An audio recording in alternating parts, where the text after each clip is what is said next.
Hello friends. अगर आप MBA करने के लिए तैयारियां कर रहे हैं और आपका एम है आईएम्स में जाना, आईएम्स को क्रैक करना, तो ये वीडियो आपके लिए बहुत काम की है। ये आपको सिखाएगी कि आप वहां जा पाओगे कि नहीं जा पाओगे। देखना, अगर आपकी परसेंटाइल कुछ कम है से मेरा मतलब अगर 38 परसेंटाइल भी लिया है तो आईएम्स में जा सकते हैं। 38 परसेंटाइल और आईएम्स में, राइट। ज्यादा जानकारी के लिए इस वीडियो को देखिए और हाँ, जो जानकारी इसके अंदर मिलेगी ज्यादा से ज्यादा शेयर करो, तुम्हारा ही भला होगा। हाँ, तुम्हारा ही। Okay, so here are some facts जिसके बेसिस पे हम आपको कुछ एक जबरदस्त न्यूज देने वाले हैं।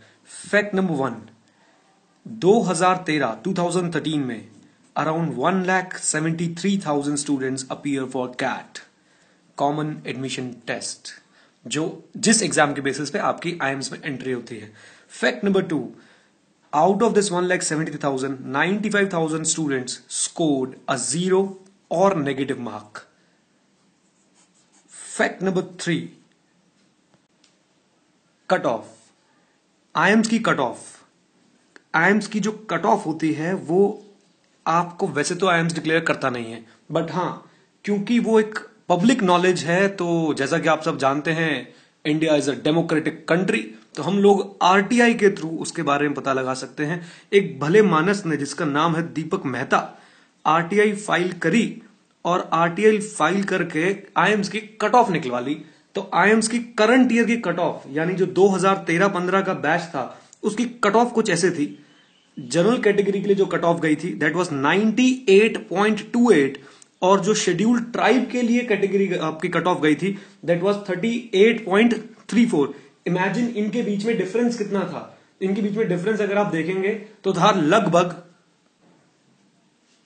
59.94। इतना परसेंट का डिफरेंस है, इतनी परसेंटाइल का डिफरेंस है एक जनरल बंदे में और एक शेड्यूल ट्राइब बंदे में। देखने वाली बात यह है कि इसका मतलब क्या हुआ।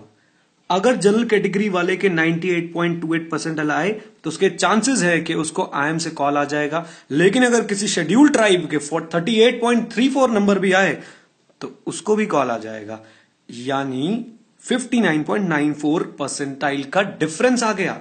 ओके, अब चौथा फैक्ट जो मैं आपको बताने वाला हूं वो सुन के शायद आप जहां बैठे हैं वहां से उछल जाएंगे, और वो चौथा फैक्ट ये है कि अगर आप कैट के एग्जाम में एक भी क्वेश्चन अटेम्प्ट नहीं करते, इवन यू अटेम्प्ट 0 क्वेश्चन, आप सिर्फ अपना नाम लिख के आ जाओगे, आपने 0 क्वेश्चन अटेम्प्ट किए हैं, you just right your name, कुछ आइडिया है कितने नंबर मिलेंगे? You will get approximately 55 percentile. Yes, आपने बिल्कुल सही सुना। अगर आप सिर्फ अपना नाम भी लिख के आ गए शीट पे और कुछ नहीं किया, कोई भी क्वेश्चन अटेम्प्ट नहीं किया, तो भी आपके कैट में नंबर आएंगे, परसेंटाइल आएगी 55। ये कैसे कि सर एक भी क्वेश्चन अटेम्प्ट नहीं किया और तब भी मेरी परसेंटाइल कितनी हो गई, जल्दी बताओ? 55, राइट। अब ये तो मैं समझा देता हूं आपको, just wait for a moment. लेकिन अगर इन सबका हम कंक्लूजन निकालें, सर कट ऑफ थी कितनी? जनरल के लिए 98.28, एसटी के लिए 38.34। अगर आप एक भी क्वेश्चन अटेम्प्ट नहीं करके आते तो जरा ध्यान से, उस केस में वो कितनी परसेंटाइल मिलती है? 55। यानी एक एसटी बंदा अगर एक भी क्वेश्चन अटेम्प्ट नहीं करके आया तो सर उसकी परसेंटाइल कितनी हुई? 55। यानी उसको आईएम से कॉल पक्का आएगी। और एक जनरल बंदा अपनी जी जान लगा के, सारी कोचिंग लेके, पता नहीं क्या क्या करके, कितना कुछ करके आया सर, और बाई चांस सोच के देखो उसकी परसेंटाइल रहेगी 98.27, he will never receive a call from IIMs. तो इसी को बोलते हैं हमारे देश की विडंबना।